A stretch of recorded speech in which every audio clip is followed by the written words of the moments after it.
여러분 안녕하세요, 디킴입니다. 오늘 이야기할 주제는 지금 한창 핫 이슈죠. 홍콩의 민주화 운동, 홍콩의 민주화 시위에 관한 내용을 이야기하겠습니다. 지금 중국은 굉장히 머리가 아플 거예요. 이 홍콩 지금 민주화 시위가 지금 장기화가 되고 있고, 또 지금 요구하는 사항들이 중국 입장에서는 들어주기가 굉장히 애매한, 사회주의 국가를 가지고 있는 지금 중국의 입장에서는 어떻게 보면은 중국 내에 민주화 국가를 하나 만들게 되는 거잖아요. 중국 정부가 허락을 해서. 중국 정부가 지금 굉장히 머리가 아플 텐데요. 이 문제는 제가 봤을 때 지금 두 가지로 중국이 행동에 나설 것으로 보이는데요. 그 두 가지 중에 하나가 많은 독재 국가들에서 썼던 방법인데, 군대를 동원한 무력 진압. 군대를 동원해서 시위대를 무력으로 한순간에 진압을 해버리는 거죠. 굉장히 많은 희생자가 나오는 방법. 근데 이거는 역사적으로 수많은 독재 국가에서 해왔던 방법들이에요. 우리나라에도 있었고, 독재를 하는, 그러니까 어떠한 나라를 권력으로 통제하는 나라에서는 굉장히 쉽게 모든 것을 해결하는 방법이죠. 이제 과거에 유럽의 여러 독재, 동유럽, 특히 동유럽 국가들에서나, 그리고 요새도 아프리카에서도 이런 일들이 종종 있었죠. 그런 나라들에서 이 방법은 언론이 통제가 된다면 얼마든지 손쉽게 쓸 수 있는 방법이에요. 근데 과거에는 진짜 언론 통제가 쉬웠잖아요. 그냥 TV나 신문 정도의 언론만 통제를 하면 무력 진압을 하더라도 수많은 희생자가 나오고 수많은 사람들이 죽어도 언론에서 통제를 해버리면 알 길이 없거든요. 주변에서 알 길이 없어요. 그리고 그 도시를 어느 정도 완전히 통제를 하고, 나가는 사람, 들어오는 사람을 통제를 하고, 또 대부분의 시위자들을 잡아들이고 죽게 만들면 이 새나갈 수가 없거든요. 통제가 거의 가능했었습니다. 그래서 우리나라도 80년대 가장 대표적인 게 광주 민주화 운동이죠. 그때 전두환 정권이 군대를 동원해서 무고한 광주 시민들을 무참히 학살했죠. 지금 어느 정도 진실이 밝혀져서 지금 그 상처가 어느 정도 치유가 되고 있고, 또 우리나라는 지금 촛불혁명을 통해서 또 국민을 위한 정권을 창출해내지 않았습니까? 그게 다 밑바탕이 된 거죠. 네. 지금 중국도 이런 무력 진압을 생각을 하고 있을 텐데, 과거와 달리 중국이 쉽게 그 방법을 쓰지 못하는 이유가 바로 지금의 모든 시민들 손에는 바로 스마트폰, 카메라가 달린, 그리고 전 세계와 언제든지 연결이 가능한 인터넷이 연결된 카메라를 들고 있다는 사실입니다. 예전처럼 통제가 안 돼요. 실시간으로, 만약에 지금 홍콩 지금 옆 도시에 지금 중국 군대가 지금 주둔해 있잖아요. 그거를 막 뉴스에서 보여주면서 시위대에게 겁을 주고 있잖아요. 이 군대가 투입이 돼서 진짜 홍콩 시민들을 죽이고 짓밟고 군홧발로 짓밟고 막 강제로 연행하고 남녀노소를 가리지 않고 그 무참하게 사륙하는 중국 군대의 모습이 실시간으로 세계에 전송이 된다. 카메라로. 수많은 사람들의 스마트폰으로. 중국은 한순간에 세계에 혹독한 질책을 받게 되는 거죠. 중국 정부도 그것을 예상하고 있기 때문에 쉽사리 무력 진압을, 군대를 동원한 유혈 진압을 못하고 있는 겁니다. 사실은 엄청 하고 싶을 거예요. 예전 천안문 그 사태 때, 그때 뭐 그 유명하잖아요. 탱크들이 막 도열해 있는데 중국의 한 시민이 그 탱크를 딱 막아서고 있던 그 장면은 뭐 굉장히 유명한 또 장면이기도 하잖아요. 중국이 그때 무혈이 아니에요. 유혈로 군대를 동원해서 그 천안문에 수많은 그 민주화를 원하는 사람들을 무참히 짓밟았었죠. 홍콩도 그렇게 하고 싶을 거예요. 다 그냥 죽이고 다 잡아들이고 한순간에 깨끗하게 만들고 싶을 겁니다. 하지만 세상이 바뀌었죠. 그냥 특정 언론에만 정보를 얻던 그 예전의 국민들이 아니죠. 수많은 루트를 통해서 어마어마하게 많은 정보들을 얻을 수 있는 시대이기 때문에 중국 정부는 그것 때문에 쉽게 무력 진압을 하지 못하고 있습니다. 그래서 중국이 이 방법을 쓰기 위해서 뭔가 명분을 만들 거예요. 우리가 어쩔 수 없이 유혈 진압을 할 수밖에 없었다. 그런 명분을 만들 건데 아마 사복 경찰이나 사복 군인들을 시위대에 투입해서 홍콩 경찰관 한 명을 희생시킬 겁니다. 시위대인 척 사복을 입고 홍콩 그 경찰이나 그 중국에서 파견된 중국 그 군인들이 시위대에 이렇게 섞여 있다가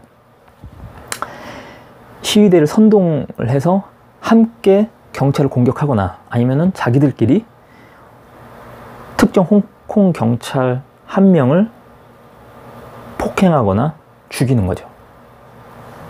그리고 그것을 언론에 대대적으로 보도를 하면서 홍콩 시위대가 이제 선을 넘었다.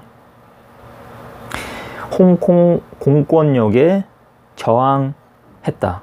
경찰이 결국 죽음을 맞이했다.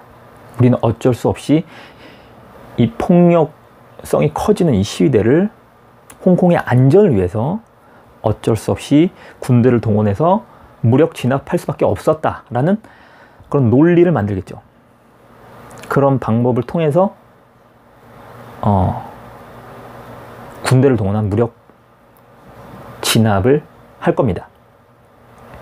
이게 첫 번째 시나리오고요.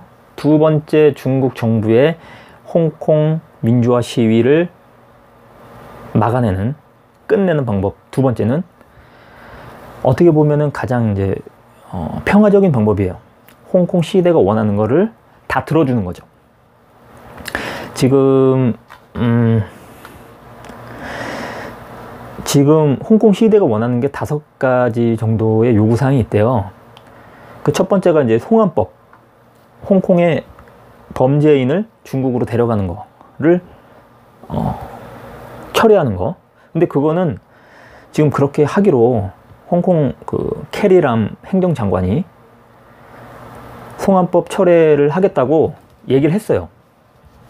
선언을 했어요. 이거는 들어주겠다. 홍콩 범죄자들은 중국으로 데려가지 않겠다. 그리고 두 번째가 홍콩 행정장관 직접 뽑을 수 있는 선거권. 지금은 이제 중국 정부에서 임명한 사람이 내려와서 지금 홍콩을 관리를 하는 거죠. 행정을 책임지고 하는 거죠. 근데 홍콩 시민들이 직접 뽑겠다. 그렇게 해달라. 이거를 들어줘야 되는데 중국 정부가 이거를 들어준다는 거는 와, 너무 어려운 문제입니다. 어떻게 보면은 그렇게 해줄 수도 있지 않느냐라고 생각할 수 있는데 중국은 이거 이후에를 생각하고 있는 거예요. 만약에 홍콩 시위대가 원하는 대로 그래 직접 뽑아라. 그래 직접 뽑을 수 있게 해줄게. 중국 정부가 허락을 하면 이후에 중국 내에 지금 중국 내에 52개인가요? 3개인가? 소수민족이 중국에 52개에서 3개 정도의 서로 다른 민족이 같이 살고 있어요. 그러니까 중국은 하나의 나라를 표방하고 있지만 하나의 나라가 아니죠. 사실은 수십 개의 나라가 함께 연합해서 살고 있는 형태예요. 이제 그 중에 가장 많은 인구수를 차지하는 한족이 뭐 여러 가지 정치 권력과 경제력을 쥐고 다른 소수 민족들을 이렇게 데리고 살고 있는 거죠. 그러면 홍콩이 어느 정도의 민주주의 이렇게 직접 선거를 통해서 자신들의 행정 수반을 뽑을 수 있는 단계까지 간다. 그렇게 되면 지금 가장 그 독립의 의지가 강한 중국 그 서쪽이죠. 위구르와 티벳. 많은 분들이 알고 계실 거예요. 중국의 위구르와 티벳이 자극을 받게 된다는 거죠. 홍콩이 저렇게 평화 시위를 통해서 저 정도의 어떤 권리를 얻어냈구나. 그러면 위구르족과 티벳족은 더 일어날 거예요. 민주화 시위를 할 겁니다. 평화 시위를 할 거예요. 우리에게도 저 정도의 권리를 달라. 아니면 더 나아가서 우리도 독립국가로 나아가겠다. 이렇게 되면 중국은 와우, 이거 어떻게 합니까? 이거 어떻게 돼요? 중국은 엄청난 내부 문제로 인해서 세계로 뻗어나가려는 지금 세계 최강국으로 세계로 뻗어나가려는 중국의 계획이 정말 많이 타격을 받게 되는 거죠. 내부 문제, 내부가 이미 지금 분열이 되려고 하는데 어떻게 미국과 지금 싸울 그 여력이 되겠습니까? 미국은 손 안 대고 코 푸는 거죠. 미국도 이런 중국의 아킬레스건이죠. 잘 알고 있을 겁니다. 미국도 알게 모르게 이런 중국의 내부 분열을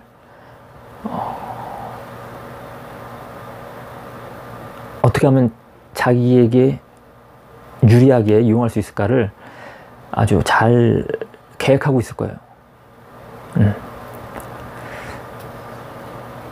중국도 자신의 이런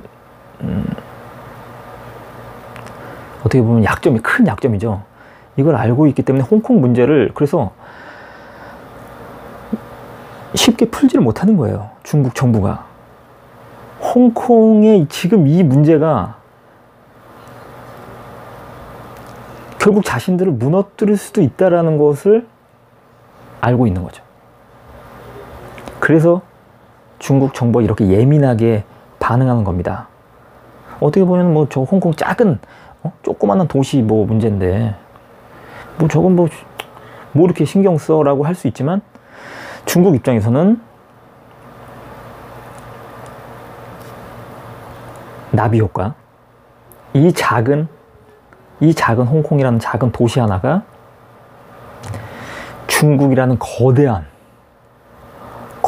나라를 무너뜨릴 수 있는 시작점, 그 촉매제가 될 수 있다는 것을 중국 정부가 알고 있기 때문에 지금 이렇게 조심스럽고 예민하고 신경을 많이 쓰는 겁니다. 아무튼 중국 정부가 첫 번째 군대를 동원한 무력 진압을 방법을 쓰거나 아니면 두 번째 홍콩 시위대의 의견들을 평화적으로 수용해 주거나 이렇게 이 두 가지 중에 하나를 중국 정부가 결국은 선택하게 될 텐데 이 두 가지 모든 방법이 결국엔 중국을 분열의 소용돌이로 몰고 갈 것이다. 중국 분열의 시작점이 될 것이다. 어차피 중국의 역사는 통합과 분열의 역사였습니다. 그게 중국의 역사예요. 지금은 통합의 단계에 있지만 결국 중국은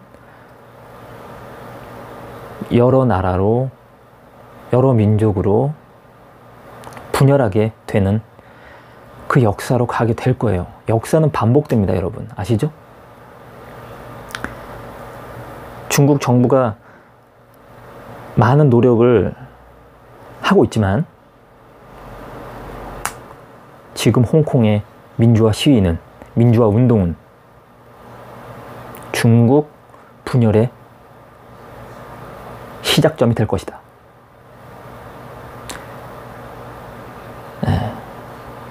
이것이 저의 진단이고요. 앞으로 우리가 더 지금의 이 사태를, 이 민주화, 홍콩의 민주화 운동을 더 지켜보면서 관심을 가지면서 이 동북아시아의 어떻게 보면은 최고의 민주주의 국가가 우리나라잖아요. 많은 피를 흘려서 지금의 대한민국, 민주주의 대한민국을 이루어왔는데